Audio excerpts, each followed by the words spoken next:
Welcome to AMiNDR, a podcast where we summarize the latest publications on neurodegenerative disease research so that you can stay up to date with the newest findings. Every month, our team of scientists will sort and organize the titles into themes and present shortened versions of the abstracts. We'll make sure to mention the title, the journal, the first author, and the last author for each publication. Whether you're in the lab, on the bus, or cooking your meal, we hope you find this podcast helpful.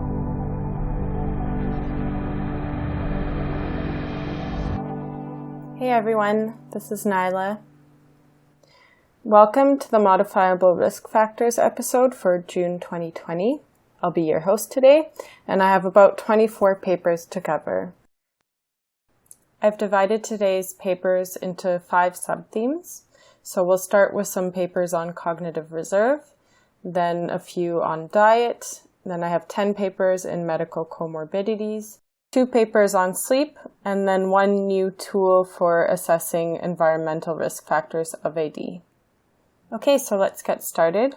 This first section on cognitive reserve is primarily papers focused on neuroprotective factors that might slow cognitive decline, but we also have some papers on psychological factors that could increase the risk of AD.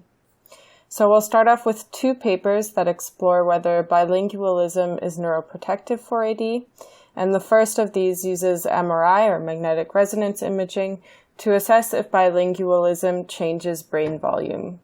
The title is Brain Structure in Bilingual Compared to Monolingual Individuals with Alzheimer's Disease, Proof of Concept.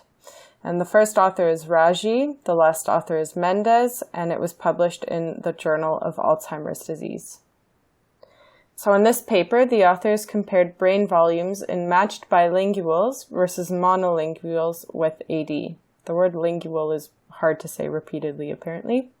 So to do so, they took MRI from AD patients and adjusted correlations between bilingualism and brain regional volumes for age, gender, and total intracranial volume.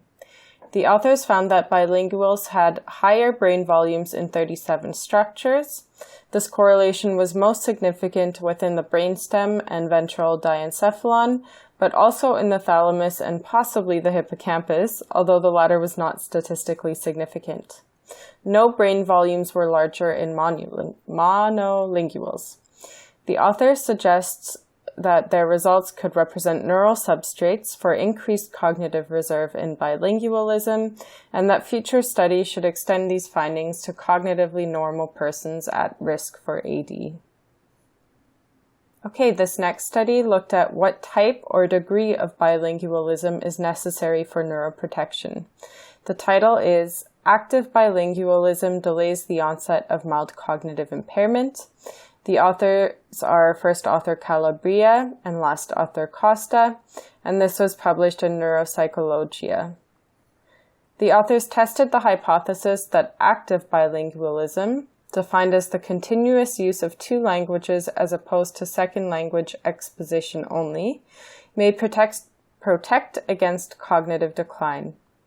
They also investigate if bilingualism acting as a cognitive reserve factor could be explained by an advantage within the executive control system. To do so, they collected clinical measures of the onset and severity of cognitive symptoms in patients with mild cognitive impairment. I'll refer to this as MCI quite often throughout this podcast, or with AD, with different degrees of language experience and usage of Catalan and Spanish. Participants were also tested on 4 executive control tasks and 1 long-term memory recognition task.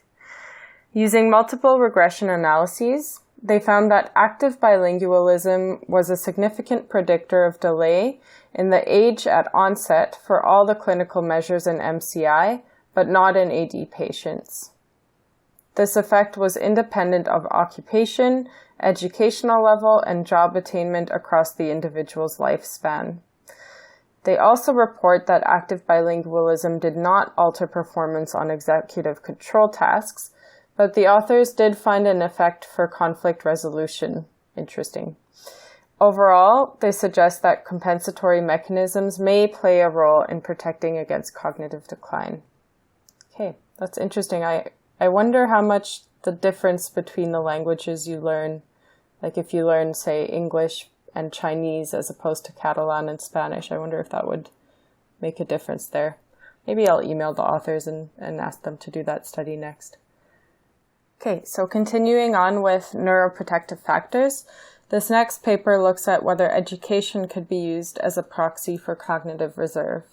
The title is Education as Proxy for Cognitive Reserve in Large Elderly Memory Clinic, Window of Benefit. The first author is Steichenborg.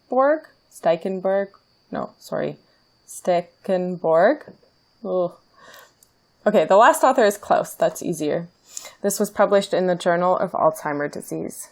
The authors examined the cross-sectional effect of cognitive reserve on cognition in relation to levels of neurodegeneration in a large elderly single-center memory clinic population.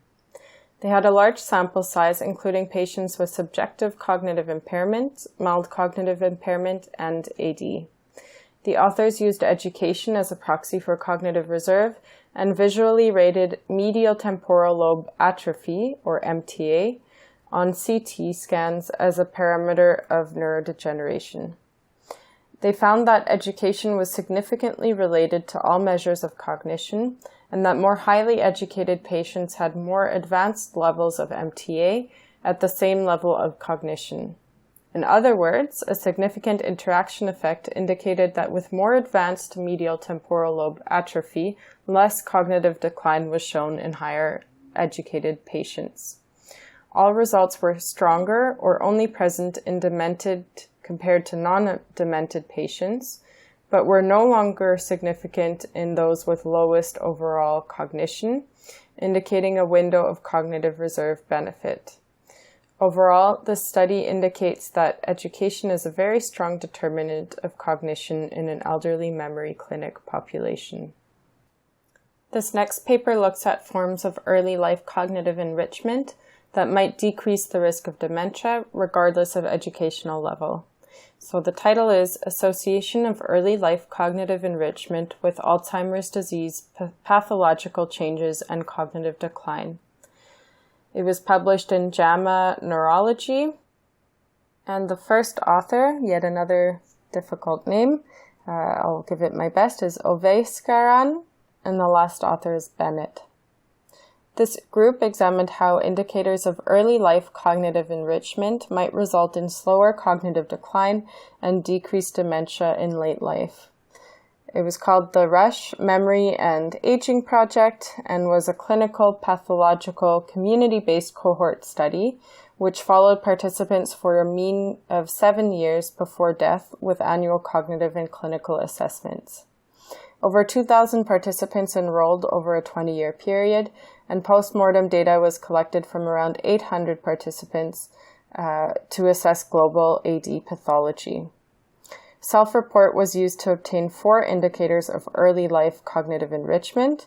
So this was early life socioeconomic status, availability of cognitive resources at 12 years of age, frequency of participation in cognitively stimulating activities, and early life foreign language instruction.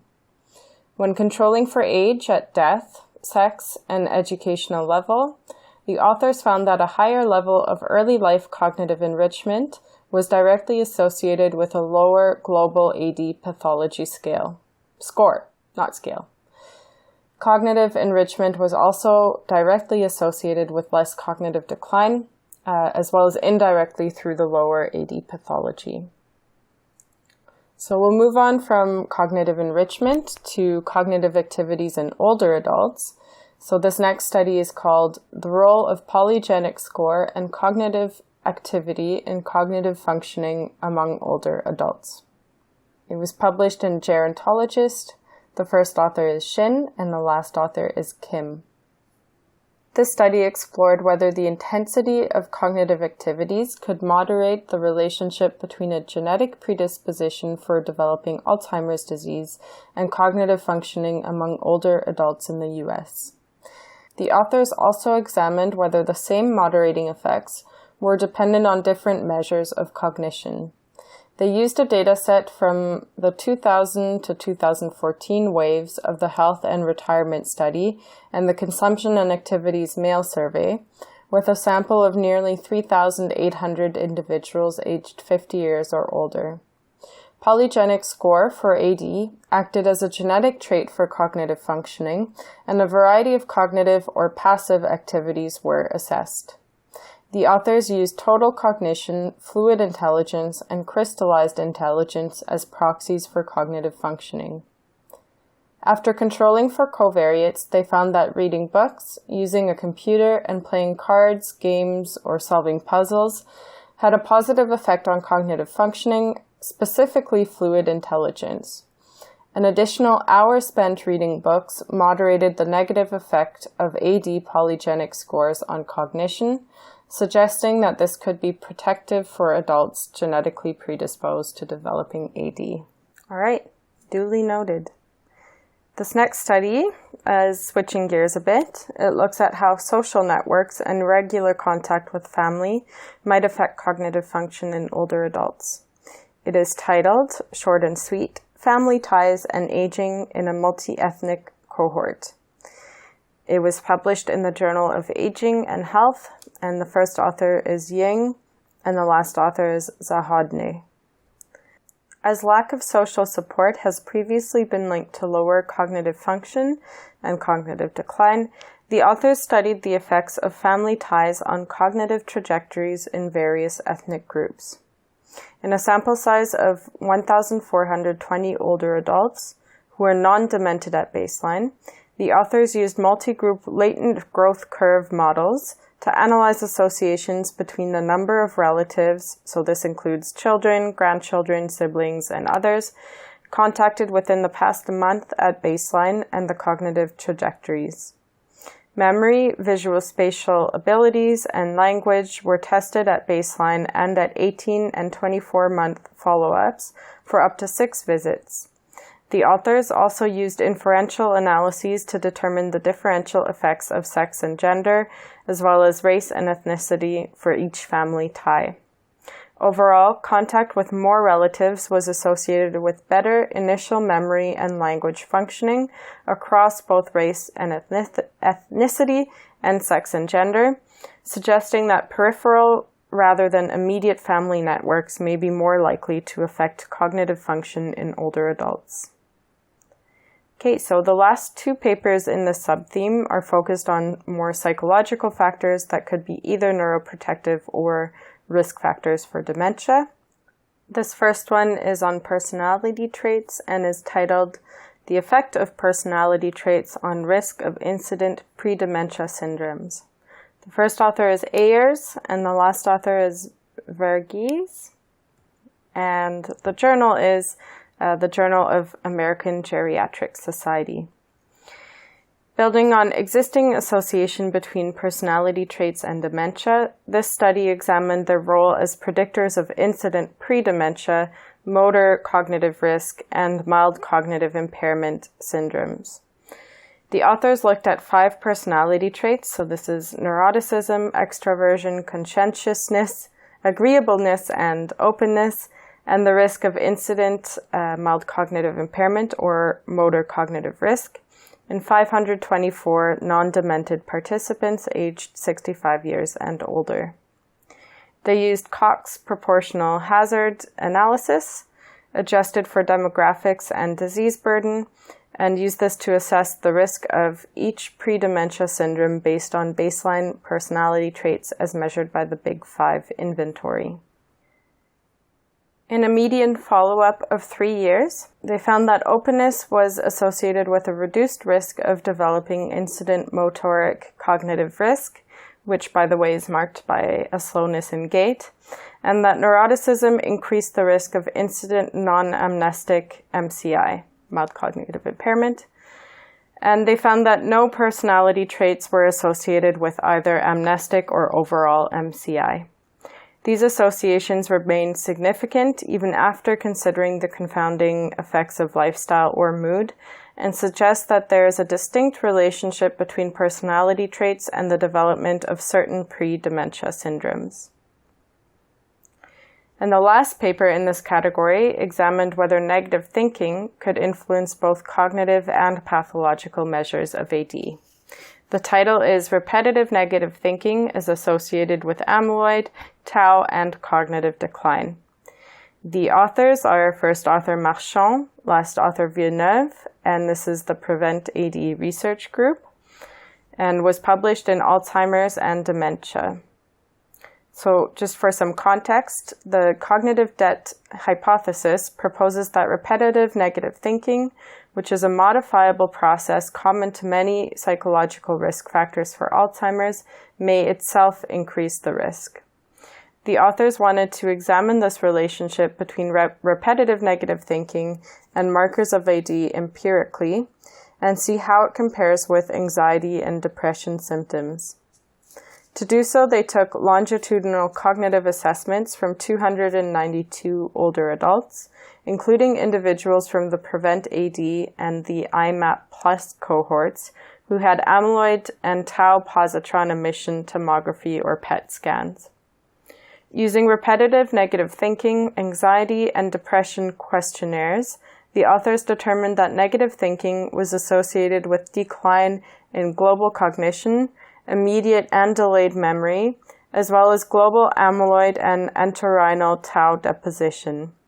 These relationships remained after adjusting for potential confounders and suggest that repetitive negative thinking is associated with decline in cognitive domains in early AD, as well as with their neuroimaging biomarkers.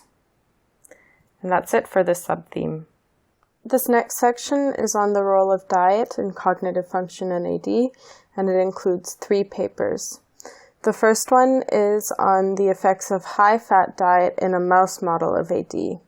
The title is High-Fat Diet Worsens Alzheimer's Disease-Related Behavioral Abnormalities and Neuropathology in APP-PS1 Mice, but not by synergistically decreasing cerebral blood flow.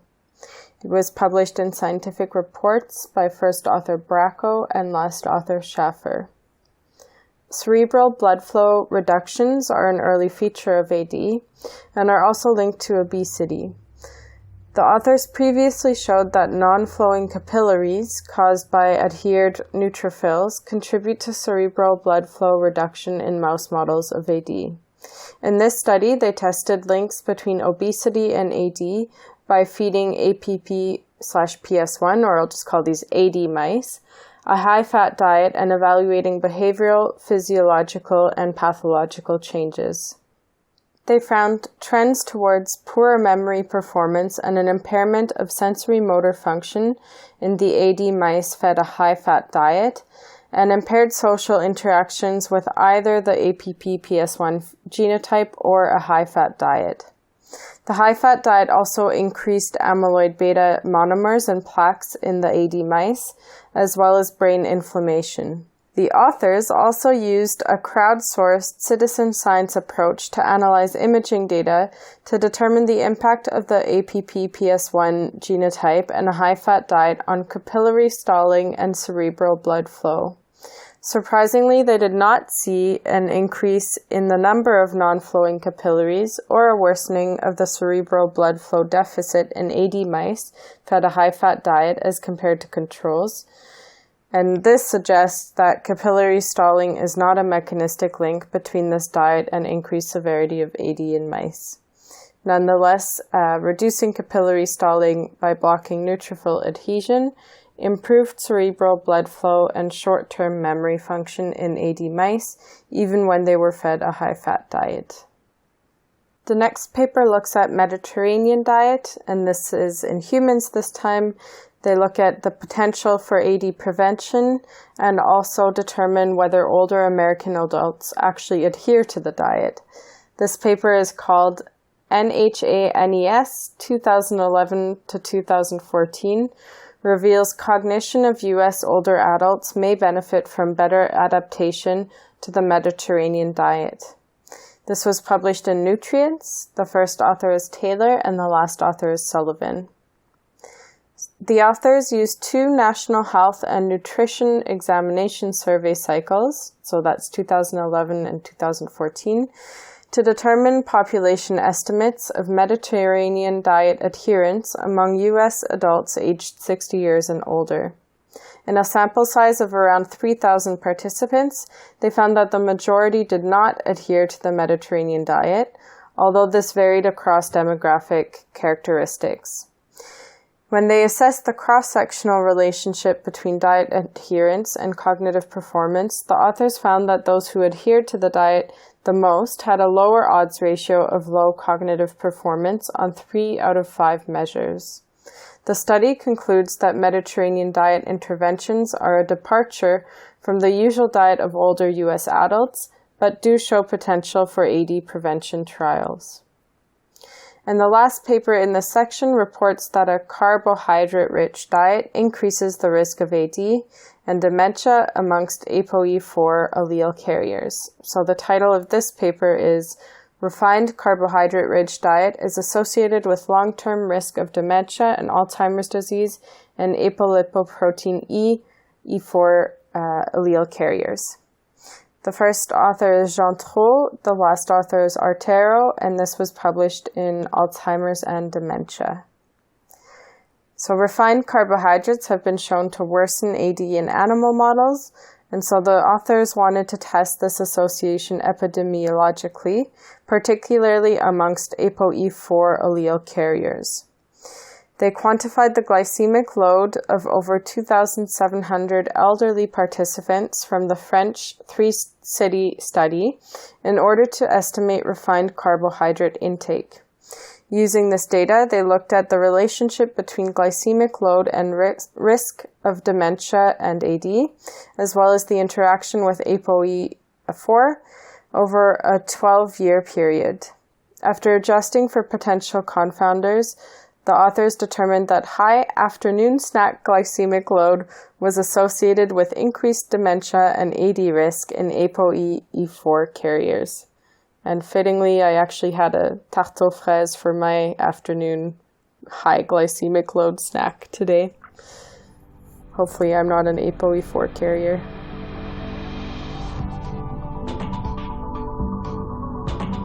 So this brings us to our next section, which is 10 papers on what I've termed medical comorbidities.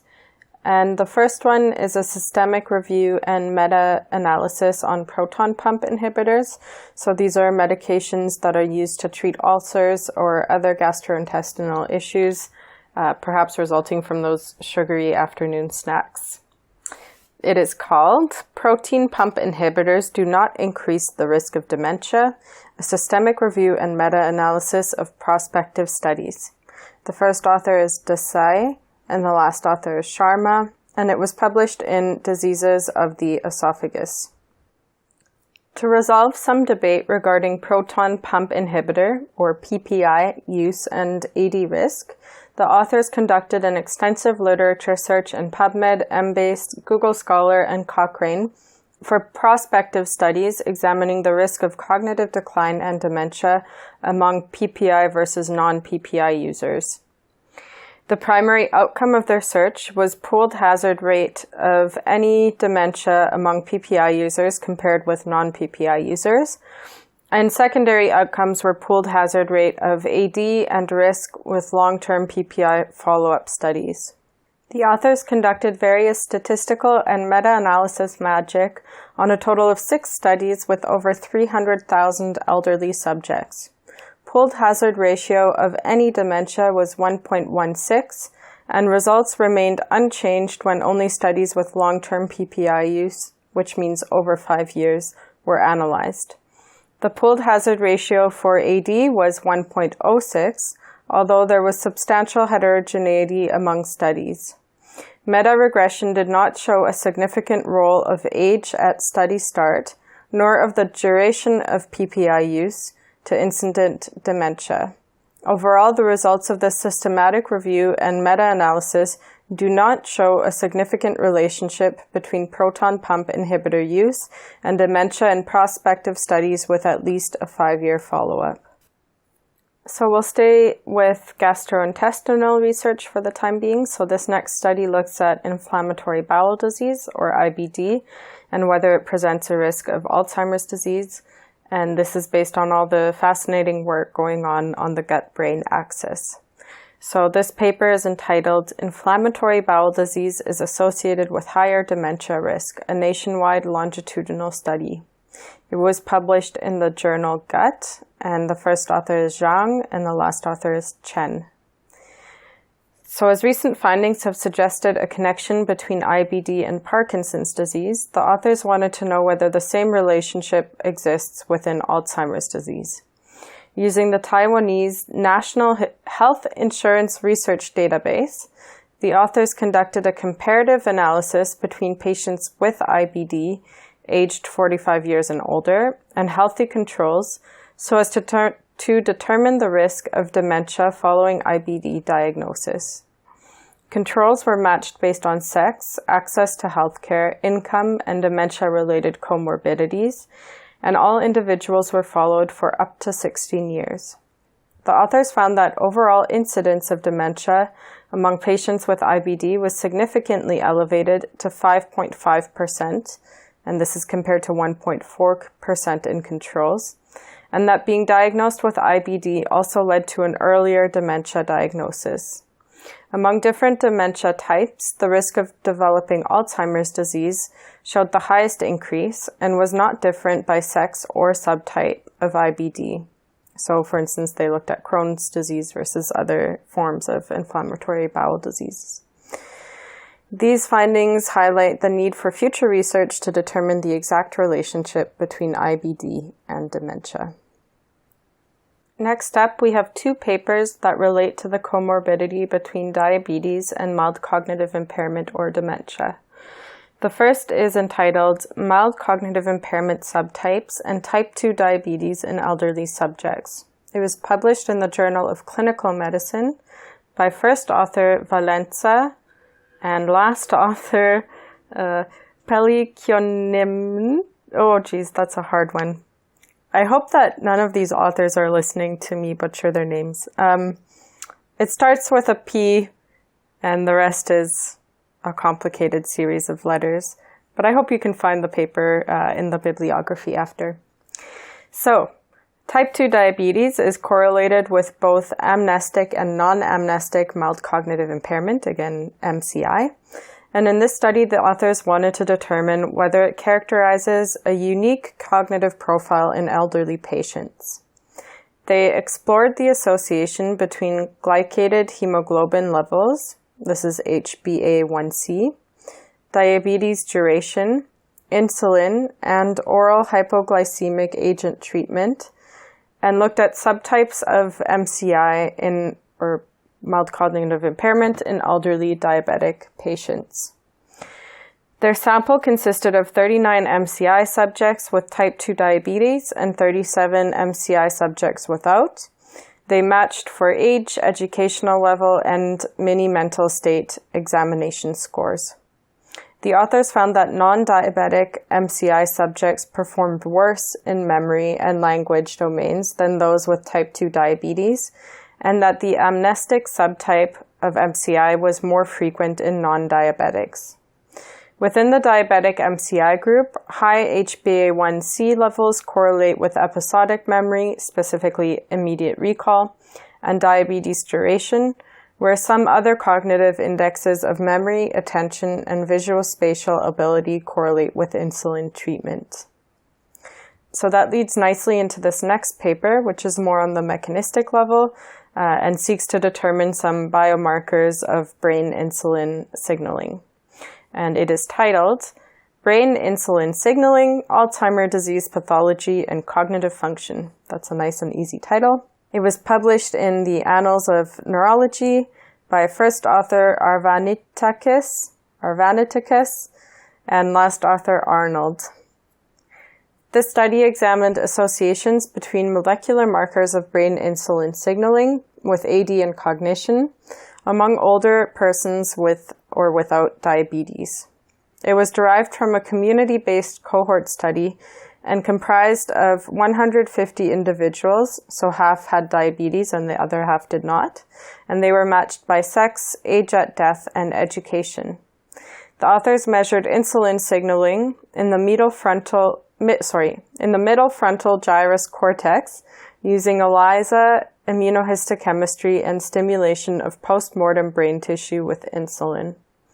Postmortem data documented Alzheimer's neuropathology, whereas clinical evaluations were taken using multiple neuropsychological tests in order to assess cognitive function shortly before death. So using this data, the authors examined associations of brain insulin signaling with diabetes, AD, and the level of cognition. They found that brain IRS1 and AKT phosphorylation were similar in persons with or without diabetes, but that AKT phosphorylation was associated with the global AD pathology score. Secondary analysis showed that normalized phosphorylated AKT1 was positively correlated with both the amyloid burden and tau tangle density, as well as lower levels of global cognitive function. These results suggest that brain AKT phosphorylation, a critical node in the signaling of insulin and other growth factors, is associated with Alzheimer's neuropathology as well as lower cognitive function.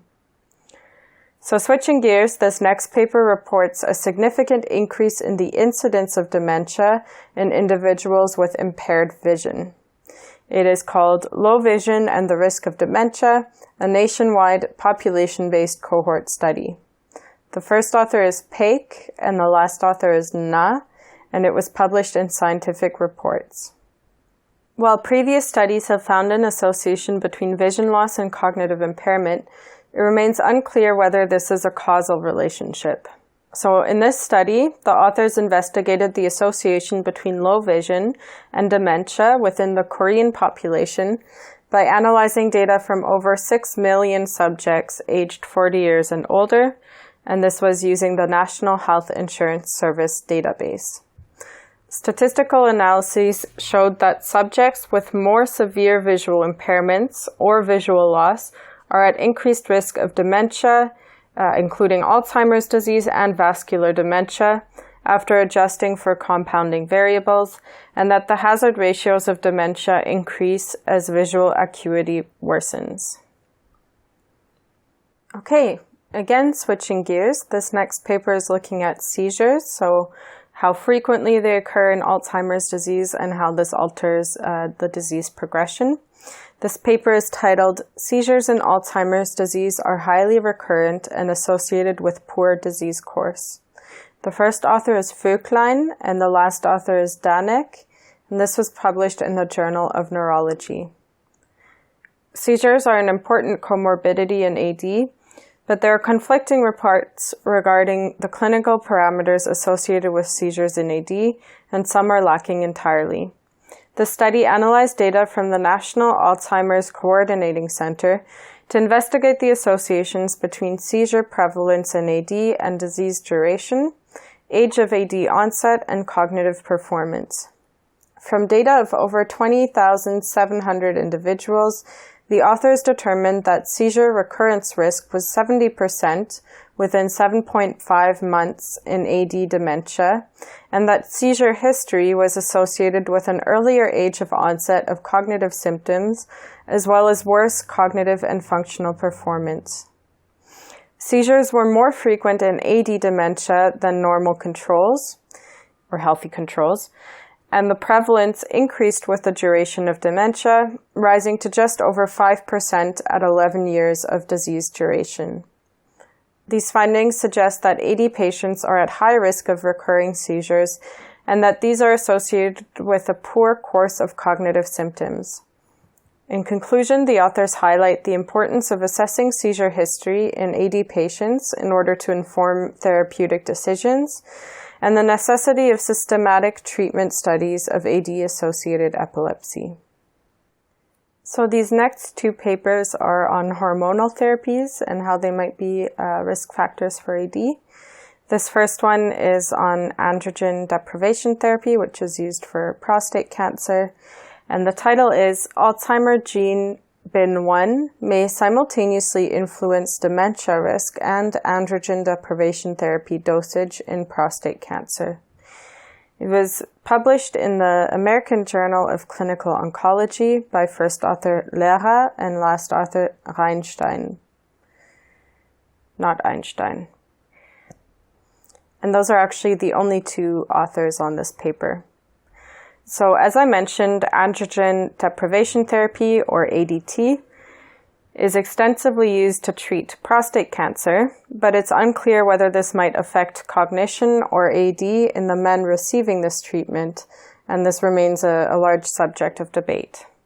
So in this paper, the authors used the Cancer Genome Atlas to examine the relationship in men with prostate cancer between genes implicated in AD and genes implicated in prostate cancer. To do so, they examined the genomics of 492 prostate cancer cases, and this was in the TCGA prostate cancer dataset, if you care about that. And when they conducted co-occurrence analysis, they found that alterations in the prostate cancer gene speckle-type POZ protein, this is also referred to as SPOP, significantly co-occurred with alterations in the AD gene BIN1. The presence of somatic mutations, either deleterious or missense in frame mutations, in SPOP deranges BIN1 gene expression, and increased expression of SPOP in 492 prostate cancers was associated with reduced survival. BIN1 loss in AD allows phosphorylated tau to be missorted to synapses, which likely alters the integrity of the post-synapse and reduces the important release of physiological forms of tau. In terms of the role of androgen deprivation therapy, the authors suggest that the treatment dosage reflects the severity of disease, which is in turn determined by the genetics of the tumor itself, and this includes the BIN1 gene. Overall, their analysis of the TCGA data does not support the idea that androgen deprivation therapy causes AD or dementia. So moving on to a different hormone, this next study shows that lower levels of testosterone may be associated with an increased risk of all-cause dementia or AD. And so the title of this study is Testosterone and Cognitive Impairment or Dementia in Middle-Aged or Aging Males, Causation and Intervention, a Systematic Review and Meta-Analysis. It was published in the Journal of Geriatric Psychiatry, and Neurology by first author Zhang and last author Li. And this meta-analysis looked at the association between testosterone levels and the risk of dementia, and the effectiveness of testosterone supplement treatment in patients with cognitive impairment or dementia. The authors used multiple search engines to find 27 risk factors studies with 18,600 participants in total. These studies reported inconsistent results on the association between testosterone levels and the risk of all-cause dementia or AD. So the authors conducted their own meta-analysis, and they found an increased overall risk of all-cause dementia with decreasing total testosterone levels. They also found that testosterone supplement treatment may improve general cognition or general cognitive function and motor response in the short term based on several measures, but it remains to be determined whether it can improve general cognitive function in patients with cognitive impairment or AD. So moving on from hormones, this next study looks at blood pressure and kidney function. And the title of this study is Kidney Disease, Intensive Hypertension Treatment and Risk for Dementia and Mild Cognitive Impairment, the Systolic Blood Pressure Intervention Trial. This is by first author Kurella Tamura and last author Vaina, and was published in the Journal of American Society of Nephrology. And it was conducted in collaboration, or perhaps as a part of the SPRINT research group. So intensively treating hypertension may benefit cardiovascular diseases and cognitive function, but at the short-term expense of reduced kidney function. The authors assessed markers of kidney function and the effect of intensive hypertension treatment on incidence of dementia and MCI in over 9,000 participants in the randomized systolic blood pressure intervention trial. They categorized participants according to baseline and longitudinal changes in two measures of kidney function, namely estimated glomerular filtration rate. I've tried that word so many times and I still can't get it right, so I'm just going to abbreviate that to eGFR. And the second measure is urinary albumin to creatinine ratios. Using multivariable adjusted analyses, the authors found no significant association between baseline eGFR and risk for dementia or MCI. However, time-varying analyses showed that a greater than 30% eGFR decline was associated with a higher risk for probable dementia, and incident eGFR was associated with a higher risk for MCI. These kidney events occurred more frequently in the intensive treatment group, but there was no evidence that they altered the effect of intensive treatment on dementia and MCI incidence. The authors conclude that declining kidney function measured by eGFR is associated with increased risk for probable dementia and MCI in hypertensive adults, regardless of the intensity of hypertension treatment. So here's another paper. This is moving more into surgical interventions. So this paper looks at the effects of surgical hospitalization on the risk of AD, and the title is Association of Surgical Hospitalization with Brain Amyloid Deposition, the Atherosclerosis Risk in Communities Positron Emission Tomography Study. And they abbreviate this to ARIC-PET, or ARIC-PET study. This is by first author Walker, last author Brown, and was published in Anesthesiology. The study examined the association of surgical hospitalization with subsequent brain beta amyloid deposition in cognitively normal older adults. So the ARIC-PET study is a prospective cohort study of 346 participants without dementia who underwent, here's another crazy word, florbetapir. It sounds like an animal, but it's not. It's a PET imaging type of PET imaging. Anyway, they underwent that in order to measure brain amyloid levels. The authors also gathered hospitalization and surgical information of the participants over the preceding 24 years. Of the 313 participants included in their analysis, 72% had a prior hospitalization and 50% had a prior surgical hospitalization. Elevated amyloid occurred in 87 of the 156, so that's about 56% of participants with previous surgical hospitalization, and about 52% of participants who had no previous hospitalization. After adjusting for confounders, participants with previous surgical hospitalizations did not show an increased odds ratio of elevated brain amyloid.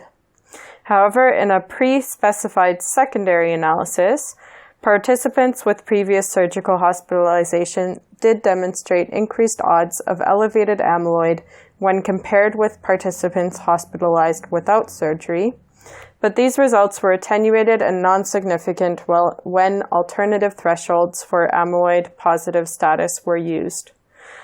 So, overall, the results do not support an association between surgical hospitalization and elevated brain amyloid. All right, this next study is also tangentially related to surgery in that it looks at anesthesia associated with AD, or whether anesthesia is associated with AD, but this time it's in a rat model. So the title is Anesthetic-Dependent Changes in Gene Expression Following Acute and Chronic Exposure in the Rodent Brain.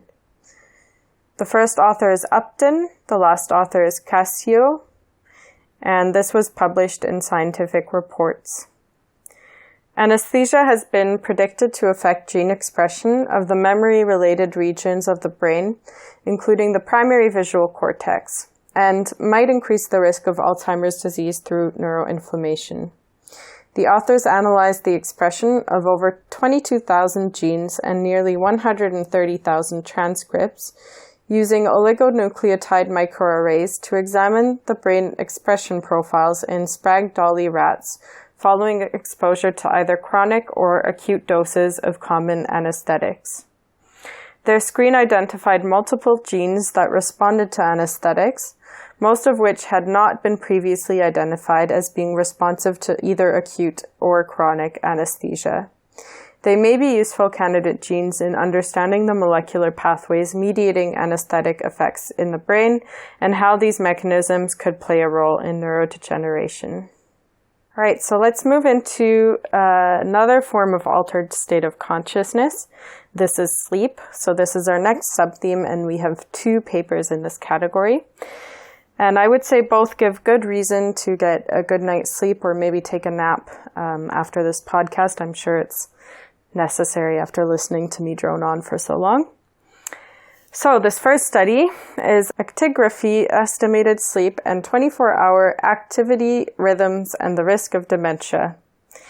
So this was published in Alzheimer's and Dementia by first author Lyson and last author Ikram.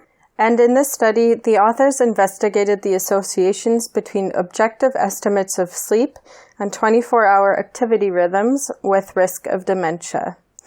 They took valid actigraphy data from around 1,300 non-demented participants within the prospective population-based Rotterdam study cohort, and they followed these up for about 11 years to determine incident dementia. During this follow-up period, 60 individuals developed dementia, 49 of which had Alzheimer's disease. Poor sleep, as indicated by a variety of measures, was associated with increased risk of dementia, particularly Alzheimer's disease. Conversely, there was no association between 24-hour activity rhythms and dementia risk. The authors suggest that actigraphy estimated nighttime wakefulness may be further targeted in etiologic or risk prediction studies. And the second paper is entitled Obstructive Sleep Apnea and Cognitive Decline in Mild to Moderate Alzheimer's Disease. This was published in European Respiratory Journal by first author Georges and last author Pignol-Ripoll. This study evaluated whether untreated obstructive sleep apnea influences the magnitude of cognitive decline or specific subdomains of cognition in patients with mild to moderate Alzheimer's disease. This was a single-center study in which almost 150 patients were recruited prospectively from a cognitive impairment unit and underwent overnight polysomnography. At a 12-month follow-up, the authors found that cognitive scores on the Alzheimer's disease assessment scale were actually better in the obstructive sleep apnea group than in the non-sleep apnea group. However, this was by a statistically significant but not a clinically significant margin. I'm sure someone knows what the difference is there. I don't work clinically, so I don't know the difference. Regardless, they did not find group differences in the various cognitive subdomains after 1 year, nor in global cognition after a 3-year follow-up. And this brings us to our last study for this episode. So we've classified this one as a novel tool for assessing risk factors. Specifically, the authors looked at disadvantaged neighborhoods and the adverse health exposures related to living in disadvantaged neighborhoods. So the title of this study is The Area Deprivation Index, a novel tool for harmonizable risk assessment in Alzheimer's disease research. The first author is Tjusdorf, and the last author is Kind. And this was published in the Journal of Alzheimer's and Dementia. The authors examined whether a publicly available geocoded disadvantage metric could be useful for integrating social determinants of health into models of cognitive aging. They used the validated Area Deprivation Index and 2 cognitive aging cohorts to quantify census block-level poverty, education, housing, and employment characteristics for the neighborhoods of over 2,000 older adults. Using this data, they looked at the association between neighborhood disadvantage and cognitive performance in domains sensitive to age-related change. They found that participants in the most disadvantaged neighborhoods were younger, less often college-educated or white, and more often female than those in less disadvantaged neighborhoods. Residents in these disadvantaged neighborhoods performed worse on tests of executive function, verbal learning, and memory. The author suggests that this geospatial metric of neighborhood disadvantage could be useful in studying socially rooted risk factors of AD and in prioritizing high-risk communities for research, recruitment, and intervention. And that brings us to the end of the episode. You've been listening to Modifiable Risk Factors, the June 2020 edition. So as a reminder, we are now covering all of the papers or all of the peer-reviewed papers published per month. So I hope this has been useful for you, and I look forward to speaking at you in the next episode or the next month. All right, see ya. That's it for this episode. A huge thank you to the team that is working on sorting, summarizing, and scripting these abstracts, as well as the operations behind AMiNDR. The music is from Journey of a Neurotransmitter by Anusha Kamesh, musician and fellow scientist, and now member of the AMiNDR team. You can find the original piece and her other music on SoundCloud under Anusha Kamesh or on her YouTube channel, AK Music. Interested in joining the team? Give us a shout! We can always use help with content development, podcast editing, advertising, and you can be part of a new and exciting venture. Reach us by email at aminderpodcast@gmail.com or follow us on Twitter. Oh, we're also on Facebook now. Don't forget to subscribe to our mailing list if you want access to the bibliography for each of our episodes. The references come with timestamps. Timestamps. So you can more easily locate the paper that caught your interest. Check our notes below for details on how to sign up. And very close to this, you'll also find a link to our feedback survey. Because, your feedback matters to us. So please, pretty please, let us know how we can make this podcast a better tool for you. And last but not least, thank you for tuning in with us. And on this note, we hope you found our podcast useful and accessible. Until next time.